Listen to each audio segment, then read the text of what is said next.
ಸಿಂಗ್ ಎಚ್ಚರಿಕೆಗೆ ಪ್ರತಿಯಾಗಿ ಈ ಬೆದರಿಕೆಯನ್ನು ನೀಡಲಾಗ್ತಾ ಇದೆ.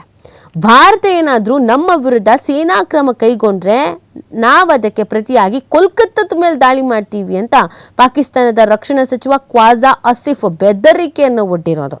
ಕಾಶ್ಮೀರದ ಪಹಲ್ಗಾಮ್ನಲ್ಲಿ ಪಾಕ್ ಉಗ್ರರು ನಡೆಸಿದ 26 ಅಮಾಯಕರ ಕಗ್ಗೊಲೆಗೆ ಏಪ್ರಿಲ್ 22 1 ವರ್ಷ ಆಗ್ತಾ ಇರುವಂಥ ಹಿನ್ನೆಲೆಯಲ್ಲಿ ಪಾಕಿಸ್ತಾನ ಮತ್ತೇನಾದರೂ ಕುತಂತ್ರ ಮಾಡೋದಕ್ಕೆ ಮುಂದಾದರೆ ಇನ್ನೂ ಮುಗಿಯದ ಆಪರೇಷನ್ ಸಿಂಧೂರದ ಅಡಿಯಲ್ಲಿ ದೊಡ್ಡ ಪ್ರಮಾಣದಲ್ಲಿ ದಾಳಿ ಮಾಡಲಾಗುವುದು ಅಂತ ರಕ್ಷಣಾ ಸಚಿವ ರಾಜನಾಥ್ ಸಿಂಗ್ ಅವರು ಕಳೆದ ವಾರ ಎಚ್ಚರಿಕೆ ಕೊಟ್ಟಿದ್ರು. ನಾವೇನು ಮಾಡಬೇಕು ಅದನ್ನು ಮಾಡಬೇಕಾಗತ್ತೆ ಅಂತ ಹೇಳಿದರು. ಇದಕ್ಕೆ ಪ್ರತಿಯಾಗಿ ಖ್ವಾಜಾ ಭಾರತವೇನಾದರೂ ನಮ್ಮ ಮೇಲೆ ಸುಳ್ಳು ಕಾರ್ಯಾಚರಣೆ ಮಾಡಿದ್ರೆ, ಅಂದರೆ ಪಾಕ್ ಮೇಲೆ ಏನಾದರೂ ಮಾಡಿದ್ರೆ ಅವರೇ ಕೆಲ ದೇಹಗಳನ್ನು ತಂದಿಟ್ಟು ಉಗ್ರವಾದ ನಡೆಸಲಾಗಿದೆ ಎಂಬಂತೆ ಬಿಂಬಿಸಬಹುದು.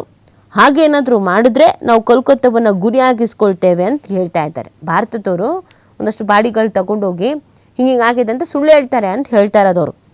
ಈ ಹೇಳಿಕೆಗೆ ಭಾರತವಿನ್ನೂ ಪ್ರತ್ಯುತ್ತರ ಕೊಟ್ಟಿಲ್ಲ.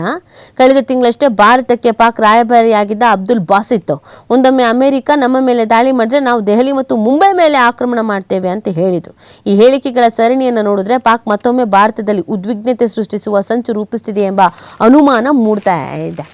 ಇನ್ನು ನಾವು ಅಮೆರಿಕ, ಇರಾನ್, ಇಸ್ರೇಲ್ ಅಂತಿದ್ದೀವಿ. ಇವರು ಪಾಕಿಸ್ತಾನದವ್ರಿಗೆ ಯಾವಾಗಲೂ ಹಾಗೆ ಅಲ್ಲ, ಸುಮ್ಮನೆ ಕೂತ್ಕೊಳ್ಳೋಕ್ಕಾಗಲ್ಲ, ಇರುವೆ ಬಿಡ್ಕೊಂತ ಇರೋದು. ಮತ್ತು ಆಮೇಲೆ ಅವರೇ ಪೆಡ್ತಿನೋದು, ಅದು ಬೇರೆ ಪ್ರಶ್ನೆ. ಅದ್ರ ಮಧ್ಯದಲ್ಲಿ ಕೆಣ್ಕಕ್ಕೆ ಬರೋದು, ನಾವು ಭಾರತದ ಮೇಲೆ ಅಟ್ಯಾಕ್ ಮಾಡಿಬಿಡ್ತೀವಿ, ದೆಹಲಿ ಮಾಡ್ತೀವಿ, ಮುಂಬೈ ಮಾಡ್ತೀವಿ, ಕೋಲ್ಕತ್ತಾ ಮಾಡ್ತೀವಿ, ಇನ್ನೊಂದು ಮಾಡ್ತೀವಿ, ಮತ್ತೊಂದು ಮಾಡ್ತೀವಿ ಅಂತ ಹೇಳ್ತಾ ಇರೋದು.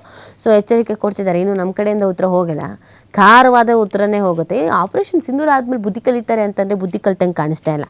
ಇವ್ರಿಗೊಂಥರ ಎಲ್ಲರೂ ಯುದ್ಧ ಮಾಡ್ತಿದ್ದೀವಿ, ಅಯ್ಯೋ ನಾವು ಮಾಡೋದು ಯಾವಾಗ, ನಮ್ದು ಅದೇ ಅಲ್ವಾ ಕೆಲಸ ಅಂತನೋ ಏನೋ ಗೊತ್ತಿಲ್ಲ, ಸುಮ್ಮನೆ ಸ್ಟೇಟ್ಮೆಂಟ್ಗಳ ಮೇಲೆ ಸ್ಟೇಟ್ಮೆಂಟ್ಗಳನ್ನು ಕೊಡ್ತಾ ಇರೋದು. ಇದೀಗ ಚರ್ಚೆಗೆ ಕಾರಣವಾಗ್ತದೆ.